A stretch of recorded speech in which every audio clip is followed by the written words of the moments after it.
अगर आपको लगता है कि आपका भाग्य आपसे रूठ गया है, किस्मत साथ नहीं दे रही, बहुत सारी परेशानियां हो रही है, घर में कलेश हो रहा है, तो समझ लेना कि कहीं ना कहीं आपकी डेट ऑफ बर्थ में और आपकी कुंडली में आपका भाग्योदय खराब है। कहीं ना कहीं जो आपको आपकी पितरों की ब्लेसिंग्स मिलनी चाहिए वो नहीं मिल रही है। लेकिन ऐसी कौन सी चीजें हैं जो हमारे तक हमारे पितरों के ब्लेसिंग्स पहुंचने में अवरोध पैदा करते हैं? कौन से नंबर हम अपने डेट ऑफ बर्थ में कैरी करते हैं जो हमारी लाइफ में बार बार अप्स एंड डाउन्स लाती है? करियर में, हेल्थ में, रिलेशनशिप में, मनी में ब्लॉकेजेस लाती है। तो आज हम इस वीडियो में बात करेंगे कि ऐसे कौन से नंबर्स हैं जो अगर आपकी डेट ऑफ बर्थ में आ रहे हैं, that might be the reason for the पितृदोष।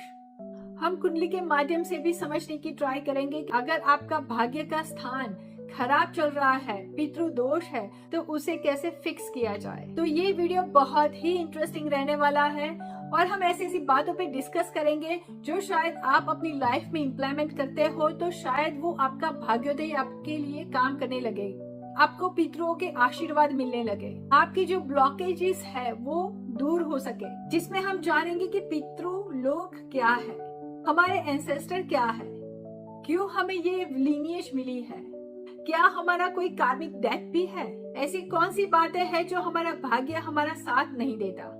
तो आज हम न्यूमरोलॉजी एंड एस्ट्रोलॉजी दोनों से देखेंगे कि आपकी सोया हुआ आपका भाग्य कैसे जागता है। जी हाँ, आपकी इच्छा पूर्ति भी होगी, आपको आपके एंसेस्टर के, आपके पूर्वजों के आशीर्वाद भी मिलेंगे। तो इसीलिए इस वीडियो को जरूर से आप सेव कर दीजिए। आपके फ्रेंड्स और फैमिली में ऐसी कोई ब्लॉकेजेस आ रही है तो उनको ये वीडियो जरूर से शेयर कर दीजिए ताकि वो भी अपने लाइफ में ज्यादा से ज्यादा इससे बेनिफिट ले सके, इसका फायदा ले सके। तो चलिए देखते हैं कि हम अपने भाग्य को कैसे जागृत कर सकते हैं विथ वेरी सिंपल रेमेडीज। हरे राम कृष्ण। आपके अपनी चैनल इनलाइटन एस्ट्रो नंबर में आप सबका स्वागत है और ढेर सारा प्यार देने के लिए बहुत बहुत शुक्रिया। तो आज भी हम एक ऐसे ही इंटरेस्टिंग टॉपिक पे बात करने वाले हैं, पितृदोष और पितृश्राद्ध। कि जॉब में प्रमोशन अटक गई है, बिजनेस में लॉस आ रहा है, करियर भी अप्स एंड डाउन चल रहा है, तो कहीं ना कहीं आपके पितरों के ब्लेसिंग्स, आशीर्वाद आप तक पहुंचते नहीं। सबसे पहले समझते हैं कि पितृ क्या है। पितृ यानी कि पूर्वज, जिन्होंने हमें जन्म दिया, जिनका डीएनए हमारी बॉडी में है। और गरुड़ पुराण के अनुसार पितृ लोग यमराज के अधीन है। पुराणों में कहा गया कि ब्रह्मा जी ने अपने मानस पुत्र को पितृगण बनाने की आज्ञा दी, जिससे वंश आगे बढ़े और लोगों में एक व्यवस्था बनी रहे। पितृ दर्पण क्यों इतना इम्पोर्टेंट है? महाभारत में जब कर्ण की मृत्यु हुई तब वो जब स्वर्ग लोक में गए तो उनको सोने चांदी का भोजन मिला, लेकिन अन्न नहीं। यमराजा ने बताया कि आप दानी तो बहुत थे लेकिन कभी अपने पितृ श्राद्ध नहीं किया। तब कर्ण ने अपने पुत्र को आदेश दिया कि पृथ्वी पर श्राद्ध करे और अपने पितृ को तृप्त करे। इसीलिए श्राद्ध का बहुत महत्व है। एक कथा ऐसी भी है जहाँ शिव जी ने पार्वती जी से कहा कि जो मनुष्य अपने पितरों का तर्पण नहीं करता उस मनुष्य को अपने जीवन में बाधाएं आती है।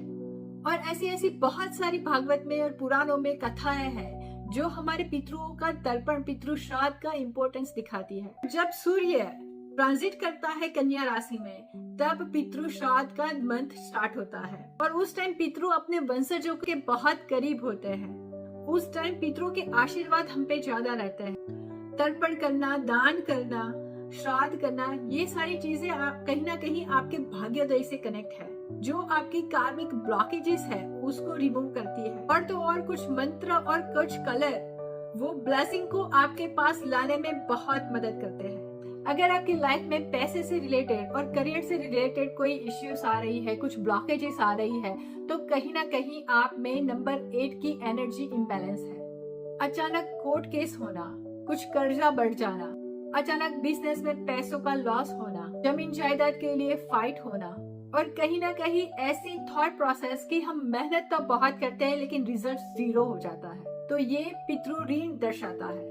तो कहीं ना कहीं आपके पितरों के कर्म आपके वंशज में, आपकी लीनिएज में पास ऑन हो रहे हैं। तो इसके लिए क्या रेमेडी करनी है ये हम आगे बात करेंगे। और अगर आपके चार्ट में 9 नंबर इम्बैलेंस है तो कहीं ना कहीं आपको जो ब्लेसिंग्स आ रहे हैं वो वीक है।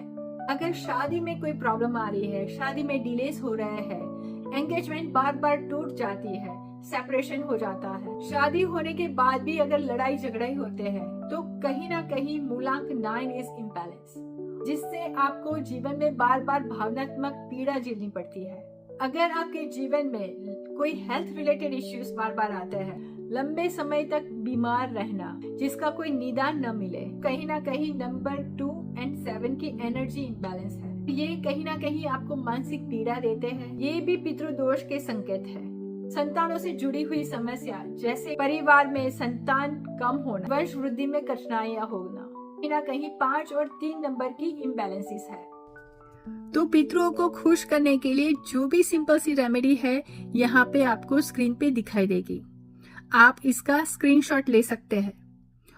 इन उपायों से पितृदोष के कारण money related, health, relationship, career के रिलेटेड जो भी चीजें आपको ब्लॉकेजेस दे रही थी वो धीरे धीरे कम होने लगेगी और आपको आपके पूर्वजों के आशीर्वाद मिलने लगेंगे। कहते हैं कि जो काम भगवान भी नहीं कर सकता वो आपके पूर्वज कर सकते हैं।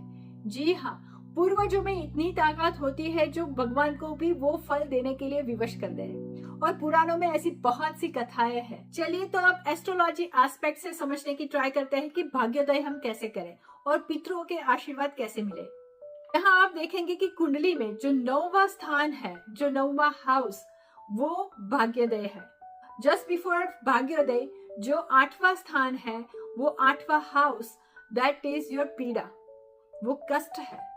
तो जैसे आदमी कष्ट से बाहर निकलता है उसका भाग्योदय होता है और सभी अपने भाग्य को लेके बहुत कॉन्शियस होता है। That's why it's very important इसको एक्टिवेट कैसे करें। कमाल की बात तो ये है कि इसको आप खुद ही एक्टिवेट कर सकते हैं। आपको ज्योतिष विद्या के बारे में कुछ भी मालूम नहीं है, फिर भी आपको ये चीज बहुत आसानी से मैं समझाने की कोशिश करूंगी।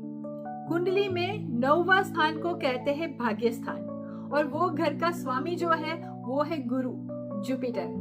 और कहा जाता है कि जैसे गुरु की एंट्री होती है, शैतान से शैतान बच्चा भी क्वाइट हो जाता है, शांत हो जाता है। गुरु के सामने किसी की नहीं चलती। इसीलिए आपका ये गुरु का स्थान, भाग्योदय का स्थान अगर प्रबल है, एक्टिव है, तो दुनिया में कोई भी ऐसी ताकत नहीं है जो आपके भाग्योदय को ब्लॉक कर सके, आपको सक्सेस से रोक सके। लेकिन वहीं पे अगर ये हाउस इम्बैलेंस में आ जाता है तो पितरों के आशीर्वाद मिलना कम हो जाता है, आपके भाग्य में गैप आ जाता है। आप जहाँ पे हो वहीं पे आप रह जाते हो, क्योंकि पितरों के आशीर्वाद, गुरु के आशीर्वाद के बिना कुछ भी नहीं होता। और ये 9वां स्थान है वो मूला नक्षत्र में आता है। आपको इतनी डिटेल में नहीं जाना है, बस आपको 3 थिंग्स याद रखनी है। 9वां स्थान है वो आपका भाग्योदय है, उसका स्वामी जुपिटर है, गुरु है और वो मूला नक्षत्र में आता है। हमने गुरु की तो बात की, अब समझते हैं कि मूला नक्षत्र क्या है। मूला नक्षत्र मतलब कि रूट्स कमजोर होता है तो पूरी ट्री कमजोर होती है। वैसे ही अगर आपके रूट्स कमजोर है, मतलब कि आपके पितरों में दोष है, पितृदोष है, तो आपकी वंशज भी कहीं ना कहीं कमजोरी महसूस करेगी।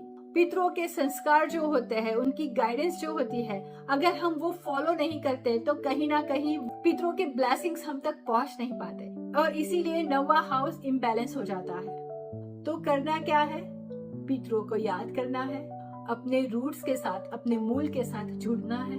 तो कैसे हम जुड़ सके? कहते हैं कि पीपल का वृक्ष है वो विष्णु जी को रिप्रेजेंट करता है और जब आप पीपल के पेड़ के मूल को, रूट्स को पानी देना शुरू करते हैं तब आपका भाग्योदय स्टार्ट होता है। आपको आपके पितरों के ब्लेसिंग्स मिलना स्टार्ट होता है। जो 8वां हाउस था जो आपको पीड़ा दे रहा था, जैसे ही आप अपने रूट्स के साथ ज्वाइंट होते हो, आपके रूट्स के साथ कंबाइन होते हो, तब वो आपको वो ऑब्स्टेकल से, वो आपके पीड़ा से बाहर निकालने में आपकी हेल्प करता है और वहां पे ही आपका भाग्योदय स्टार्ट होता है। श्राद्ध के महीने में आपको बहुत ही सिंपल रेमेडी करनी है आपके पितरों के आशीर्वाद पाने के लिए, और वो है आपके पितरों को याद करना। आपके दादाजी, दादाजी के दादाजी, जो भी आपको याद है, आप उनकी तिथि पे जो भी रिचुअल्स है वो फॉलो करें। अगर आपको आपके पितरों के बारे में कुछ भी मालूम नहीं है, आप नहीं जानते कि वो क्या थे, आप सिंपली एक पीपल के ट्री को पानी देना स्टार्ट करिए। आपका 9वां भाव एक्टिव हो जाएगा। और एक बहुत ही इम्पोर्टेंट बात मैं आपके साथ शेयर करना चाहती हूँ। मैंने बहुत बार देखा है कि लोग अपने भाग्य को कोसते रहते हैं, बार बार दरिद्र चिंतन करते रहते हैं।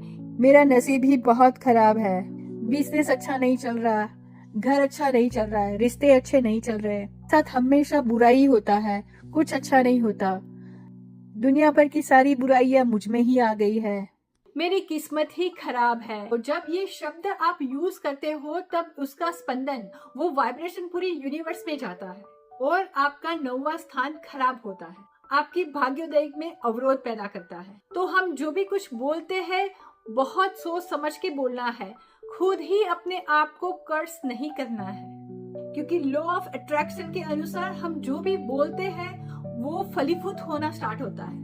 हम देखें कि 9वां स्थान से 180 डिग्री जो हाउस पड़ता है वो सेकंड हाउस है। अगेन मैं यहाँ बहुत डिटेल में नहीं जाना चाहती, लेकिन आपकी समझ के लिए कि जो दूसरा हाउस है वो आपकी वाणी का हाउस है और उसका सीधा प्रभाव आपके 9th हाउस पे पड़ता है। अगर आपकी वाणी खराब है तो आपका भाग्य खराब रहेगा, और अगर आपकी वाणी अच्छी है तो आपका भाग्य अच्छा रहेगा। तो आपको ये कभी नहीं कहना है कि मेरा बिजनेस सही नहीं चल रहा, कुछ कमाई नहीं हो रही, अच्छा नहीं हो रहा, अर्निंग नहीं हो रही। तो ये सारी चीजें हम बोल बोल के यूनिवर्स को एक नेगेटिव ऊर्जा देते हैं, और इससे हमारा 10th हाउस जो हमारा कर्म का स्थान है वो भी हम खराब कर देते हैं। आपको आपके माइंड में एक स्ट्रॉन्ग बिलीफ रखना है, भगवान पे विश्वास रखना है कि उसने कुछ दिया है तो अच्छा ही दिया होगा, आज नहीं तो कल उसकी वैल्यू आपको मालूम पड़ जाएगी।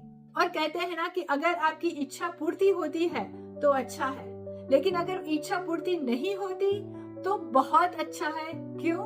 क्योंकि उसमें ईश्वर की इच्छा है, ईश्वर ने आपके लिए कुछ बहुत बड़ा सोचा है, इसीलिए ये छोटी चीज आपको अभी शायद नहीं मिली। तो इसकी वजह से आपको आपकी एनर्जी डाउन नहीं करनी। मंदी है, यूनिवर्स को ये मैसेज देना है कि मेरे साथ मेरा भगवान अच्छा ही करेगा, मेरे पूर्वज मेरे साथ ही है और मेरे लिए ही खड़े हैं। और ये स्पंदन आप बार बार यूनिवर्स को देते हो तो आपका 9th हाउस जो भाग्योदय का स्थान है वो एक्टिव हो जाता है, सारे हाउस बैलेंस में आ जाते हैं, आपके सारे नंबर्स भी बैलेंस में आ जाते हैं। जब आप गुरु को, अपनी वाणी को एक्टिव रखते हैं, जब आप अपने पितरों को खुश रखते हैं, पितरों के जो काम अधूरे रह गए हैं वो पूरे करते हैं। पितरों को दर्पण देना, एक श्राद्ध देना एक परंपरा है और उसके पीछे भी एक रीजन है। तो अगर हम ये रीजन समझ लेते हैं, उसकी महत्वता समझ लेते हैं, तो शायद हम समझ पाएंगे कि हमारा भाग्योदय किसके साथ कनेक्ट है और भाग्योदय में जो ब्लॉकेजेस आ रही है वो कैसे दूर होती है। जो भी हमने डिस्कस किया वो सारी चीज बहुत ही सिंपल है, वेरी सिंपल टू फॉलो। आप उसको फॉलो करें और अपनी लाइफ में आपके भाग्य को उदय करें, भाग्य को एक्टिवेट करें।